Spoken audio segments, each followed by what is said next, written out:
রিম্পা এত সুন্দরী, কিন্তু ওর বরটা একদম ভালো হয়নি। রিম্পার সাথে একদম মানায়নি। রিম্পা এত সুন্দরী একটা মেয়ে, কিন্তু ওর বাবা মা ওকে একটা বিটি টালো লোকের হাতে তুলে দিল। মেয়েটাও তেমনি, নাচতে নাচতে একটা জোকার টাইপের ছেলের গলায় মালা দিল। এ মাগো, ছি কি চয়েস! বাঁদরের গলায় মুক্তোর মালা। সুন্দরী রিম্পার পাশে ছেলেটা একেবারে বেমানান। ওর বাবা মায়ের কি একবারেই চোখ ছিল না? চোখ থাকবে না কেন দিদি? এটা সরকারি চাকরির কামাল। ছেলেটা সরকারি ইঞ্জিনিয়ার, অনেক টাকা বেতন। তাছাড়া ছেলেটার বাবা মা দুজনেই হাই স্কুলের টিচার। নিজস্ব 3তলা বাড়ি, গাড়ি। রিম্পার বর ওদের একটা মাত্র ছেলে।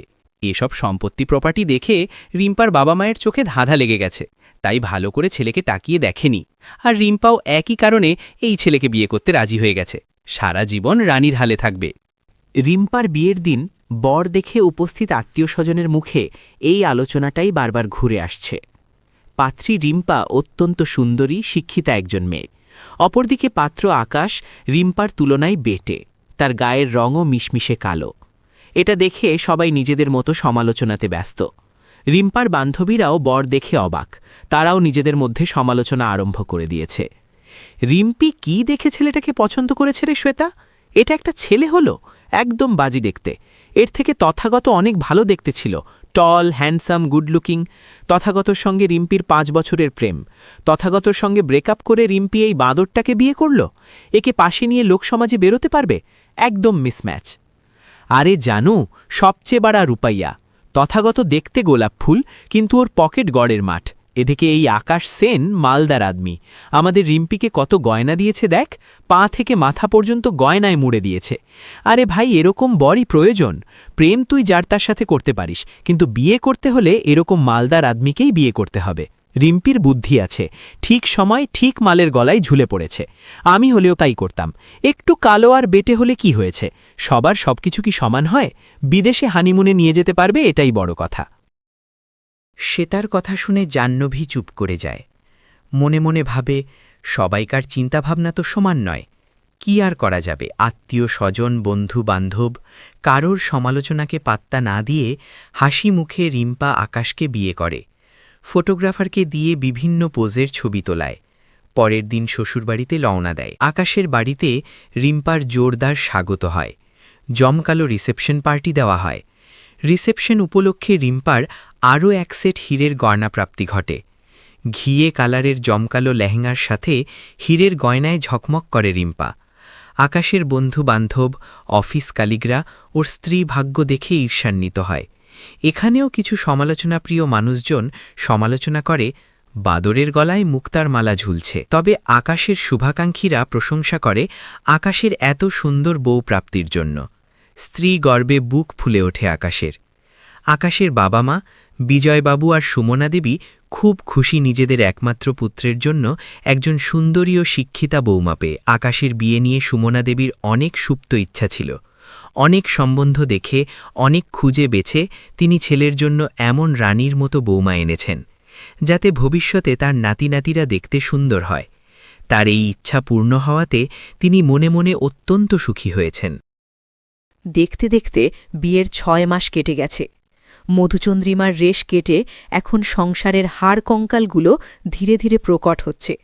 সময়ের সঙ্গে সঙ্গে বিজয়বাবু, সুমনা দেবী ও আকাশ বুঝতে পারে রিম্পা আদ্যন্ত একজন স্বার্থপর ও আত্মকেন্দ্রিক মেয়ে। নিজেরটি ছাড়া কিছুই বোঝে না। আর রিম্পার একটা স্বভাব আছে, শুধু দাও দাও। বিয়ের 6 মাসের মধ্যেই রিম্পার চাহিদার চোটে নাভিশ্বাস উঠেছে আকাশের। দুদিন ছাড়াই রিম্পা অনলাইনে কিছু না কিছু জিনিস পছন্দ করে অর্ডার করে দিচ্ছে। আকাশ বারণ করতে গেলেই অশান্তি। বিয়ের পরেই রিম্পাকে হানিমুনে আন্দামান নিকোবর নিয়ে গিয়েছিল আকাশ। সেখানে তার অনেক টাকা খরচ হয়েছে। তাছাড়া বিয়ের অনুষ্ঠান, রিসেপশন, রিম্পার গয়না এসব করতে ব্যাঙ্ক অ্যাকাউন্ট অনেকটা হালকা হয়ে গেছে। এখন আবার রিম্পার নিত্য নতুন আবদার। নাজেহাল আকাশ বউকে বোঝানোর চেষ্টা করে, বিয়েতে তো এত গয়না পেলে, আরও চাই। এখন কয়েকটা মাস একটু ধৈর্য ধরো। আমাদের বিবাহবার্ষিকীতে ঠিক এই রকম একটা নেকলেস আমি গড়িয়ে দেব। এখন আমাকে কয়েকটা মাস সময় দাও। বিয়ের সময় তো বলেছিলে তোমার মাসে ৮০,০০০ টাকা বেতন, এখন সামান্য একটা নেকলেস কিনে দিতে পারছো না। ঠিক আছে, তোমার কাছে আমি আর কিছুই চাইব না। অভিমানে পাশ ফিরে বালিশে মুখ গুঁজে রিম্পা। আকাশ সারা রাত চেষ্টা করেও বউয়ের অভিমান ভাঙাতে পারে না। পরের দিন রাগ করে রিম্পা সোজা বাপের বাড়ি চলে যায়। অফিস থেকে ফিরে মায়ের মুখে এসব শুনে রেগে যায় আকাশ। মনে মনে ভাবে, থাকুক রিম্পা নিজের জেদ নিয়ে, সে রিম্পাকে আনতে যাবে না। কিন্তু দিন দুয়েকের মধ্যেই ঘরটা কেমন ফাঁকা ফাঁকা লাগে। রিম্পার জন্য মন খারাপ লাগে। বাবা মাও আকাশকে বোঝায়, নিজেদের মধ্যে ঝগড়াঝাটি রাখিস না, মেয়েটাকে ভুলিয়ে নিয়ে আয়। অগত্যা অফিস ফেরত আকাশ রিম্পাকে আনতে শ্বশুরবাড়িতে ছোটে, কিন্তু সেখানে গিয়েও তাকে অপমানের সম্মুখীন হতে হয়। রিম্পার ছোট বোন শম্পা হাসতে হাসতে বলে, সুন্দরী নারীর মন রাখতে পকেট খালি করতে জানতে হয় আকাশদা। 10টা নয় 5টা নয়, তোমার একটা মাত্র সুন্দরী বউ, তার আবদারটা তোমাকে রাখতেই হবে, না হলে বউ পালাবে। শ্যালিকার খোটা শুনে ম্লান হাসে আকাশ। শাশুড়িও নীরব থেকে মেয়েকে সমর্থন করে। রিম্পাকে নেকলেস কিনে দেবে এই প্রমিস করে তাকে বাড়িতে ফিরিয়ে নিয়ে আসে আকাশ। কিন্তু এতেও তার সংসারের শান্তি ফেরে না। সপ্তাহে প্রায় 3-4 দিন রিম্পা বিকেলে সেজেগুজে বন্ধুদের সঙ্গে দেখা করতে যাচ্ছে বলে বাইরে বেরিয়ে যায়। কোনোদিন সে রাত্রি 8টার দিকে ফেরে, কোনোদিনও বা বাইরে ডিনার করে ফেরে। এই নিয়ে শ্বশুর শাশুড়ির সঙ্গে তার অশান্তি আরম্ভ হয়। বিজয়বাবু আর সুমনা দেবী বৌমার এতটা স্বাধীনতার বিরোধিতা করেন। এতেই তুমুল অশান্তি আরম্ভ হয়। রিম্পা কেঁদে কেটে শ্বশুর শাশুড়ির নামে 100টা আজেবাজে কথা নিজের বাবা মাকে লাগায়।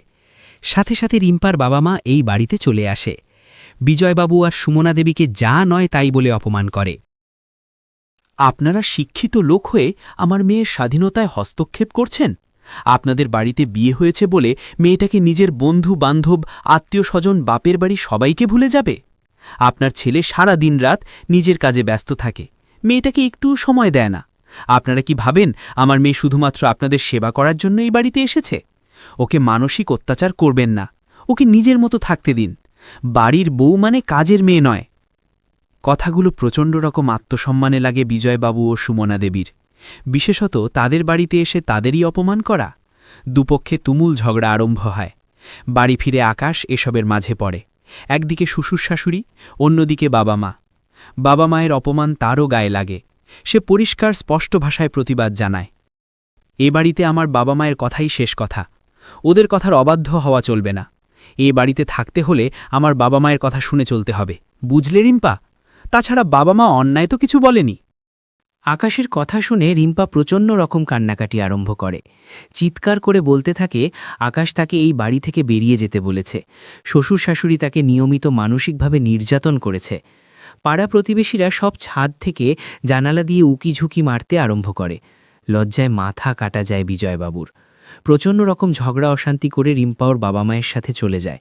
সাথে পাড়া প্রতিবেশী সবাইকে শুনিয়ে আকাশকে হুমকি দিয়ে যায়, এই বাড়িতে বধূ নির্যাতন হয়, বিয়ের পর থেকে তোমরা নিয়মিত আমার উপর মানসিক নির্যাতন চালিয়ে যাচ্ছ, এটা আমি সবাইকে বলবো। মাথায় হাত দিয়ে বসে পড়ে আকাশ। এই কেমন মেয়ে সে বিয়ে করে আনলো ভেবে পায় না। এরপর বেশ কিছুদিন কেটে গেছে। আকাশের শুভাকাঙ্ক্ষীরা ওকে পরামর্শ দেয় রিম্পাকে বুঝিয়ে সুঝিয়ে বাড়িতে নিয়ে আসার জন্য। ঝগড়াকে বেশি বাড়তে দেওয়া ঠিক নয়। অগত্যা আকাশ আর কি করে? এত সাধারণ ঝগড়াঝাটিতে তোরা ডিভোর্স দেওয়া সম্ভব নয়। তাই আবার শ্বশুরবাড়ি গিয়ে রিম্পাকে বুঝিয়ে এই বাড়িতে নিয়ে আসে। এবার রিম্পার দাপট আরও বেড়ে যায়। সারাদিন সে ফোন নিয়ে বসে থাকে, গভীর রাত পর্যন্ত সে অনলাইনে থাকে। বিভিন্ন রকম সাজগোজ করে দিনের মধ্যে সে 10 বার ফেসবুকে রিল ভিডিও পোস্ট করে।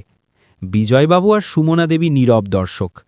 এতদিনে তারা হাড়ে হাড়ে বুঝছেন সুন্দর মুখ দেখে কেমন বউ বাড়িতে এনেছেন। ছেলের বিয়েটা টিকলে হয়। সুমনা দেবী সবসময় ভগবানের কাছে এই প্রার্থনা করেন বাড়িতে যেন অশান্তি না হয়, আকাশ যেন ভালো থাকে। অফিস থেকে একদিন প্রচণ্ড রেগে বাড়িতে ফেরে আকাশ। আগের দিন রিম্পা ছিল না, এক বান্ধবীর বার্থডে বলে গাড়ি ড্রাইভার নিয়ে সকালে বেরিয়েছিল। রাত্রি 10টার পর ডিনার করে বাড়ি ফিরেছে। স্বভাবতই সে কিছু বলেনি, কিন্তু আজ ফেসবুকে দেখেছে রিম্পা আর তার দুজন বান্ধবী মিলে একজন মাঝবয়সী ভদ্রলোকের জন্মদিন সেলিব্রেট করতে একটা রিসর্টে গেছে। সেখানে ওই ভদ্রলোকের সঙ্গে রিম্পার বেশ কিছু ঘনিষ্ঠ ছবি আর রিল ফেসবুকের পর্দায় ঘুরে বেড়াচ্ছে। আকাশের বন্ধুবান্ধবরা সবাই এটা দেখেছে, অনেকেই আকাশকে পরামর্শ দিয়েছে, সাবধান বন্ধু, সুন্দরী বউকে চোখে চোখে রাখিস, সুন্দরী নারীর দিকে অনেকের দৃষ্টি থাকে, কিছুদিন পর দেখবি কাকের বাসায় কোকিল ডিম পেড়ে রেখে গেছে। কথাটা শুনেই প্রচণ্ড রকম রেগে বাড়ি ফেরে আকাশ। বাড়ি এসে সে রিম্পার উপর ফেটে পড়ে, অত্যন্ত কড়া গলায় জিজ্ঞাসা করে, গতকাল কোথায় গিয়েছিলে, কার জন্মদিন ছিল? নির্লিপ্ত রিম্পা উত্তর দেয়, আমার এক পরিচিত দাদার। তাহলে আমাকে বলেছিলে যে তোমার এক বান্ধবীর জন্মদিন, এখন দাদা কথা থেকে এলো? কে দাদা, কেমন দাদা, তার সঙ্গে তোমার কিসের সম্পর্ক? এই, তুমি কি আমায় সন্দেহ করছো? হ্যাঁ করছি, জবাব দাও আমায়, সে তোমার কিরকম দাদা? তার জন্মদিন সেলিব্রেট করতে রিসর্টে গিয়েছিলে কেন? সাথে অন্য ফ্যামিলি কেন ছিল না? প্রচণ্ড রাগে রিম্পা চিরুনিটা ছুঁড়ে ফেলে দেয়। বলবো না আমি, তুমি যা খুশি করো। একটা চিপ মেন্টালিটির ছেলে নিজের বউকে সন্দেহ করে। বেশ করেছি, গেছি, আবার যাব, দেখি তুমি কি করে আটকাও। আকাশ নিজের ফোন থেকে ছবিটা বের করে। তুমি আমাকে জবাব দাও, এই লোকটা কে? এর সাথে সারাদিন তুমি কি করছিলে? ফেসবুকে তোমাদের এত ছবি, রিল, এগুলো কি? সবাই আমাকে প্রশ্ন করছে, আমার পিছনে তুমি কি করে বেড়াচ্ছ? আমাকে জবাব দাও। পরকিয়া করছি, হয়েছে? খুশি তুমি? পেয়েছ তোমার উত্তর? প্রচণ্ড ক্রোধে রিম্পাকে এক চড় মারে আকাশ। নিজের রাগের ওপর কন্ট্রোল রাখতে পারে না। গালে হাত দিয়ে বসে পড়ে রিম্পা। তারপর পূর্ণ বিক্রমে আকাশের ওপর ঝাঁপিয়ে পড়ে, প্রচণ্ড রকম চিৎকার চেঁচামেচি আরম্ভ করে। তুমি আমাকে মারলে, আমার গায়ে হাত তুললে, আমার চরিত্র নিয়ে সন্দেহ করলে। দেখো এবার আমি তোমার কি করতে পারি। তোমার নামে আমি পুলিশে কমপ্লেন করব। বাড়ির বউয়ের গায়ে হাত তোলার সাহস কে দিয়েছে তোমায়? ছেলে বৌমার ঝগড়ার মাঝে দৌড়ে আসেন বিজয়বাবু ও সুমনা দেবী। রিম্পামা, শান্ত হয়ে যাও, ছেলেটা রাগের বশে তোমাকে একচড় দিয়ে দিয়েছে। আমাদের কথাটা শোনো, কি হয়েছে আমাদের খুলে বলো, আমরা বিষয়টা দেখছি। শাশুড়িকে এক ধাক্কায় ঠেলে সরিয়ে দেয় রিম্পা। তোমরা আর কি দেখবে? তোমাদের ছেলে আমায় সন্দেহ করে, আমার চরিত্র তুলে কথা বলেছে। তুমি নিজেকে আয়নায় দেখেছ আকাশ? কোন দিক দিয়ে তুমি আমার পাশে দাঁড়াবার যোগ্য? তুমি যেরকম বেটে সেরকম কালো, তোমাকে নিয়ে বন্ধুবান্ধবীদের সাথে বেরোলে লজ্জায় আমার মাথা কাটা যায়। I just hate you. তুমি জীবনেও আদৃততার মতো হতে পারবে না। রিম্পার কথার অভিঘাতে স্তব্ধ হয়ে যায় আকাশ। শ্বশুর শাশুড়িকে অনেক অকথা কুকথা বলে রিম্পা সেই রাতেই বাড়ি ছাড়ে।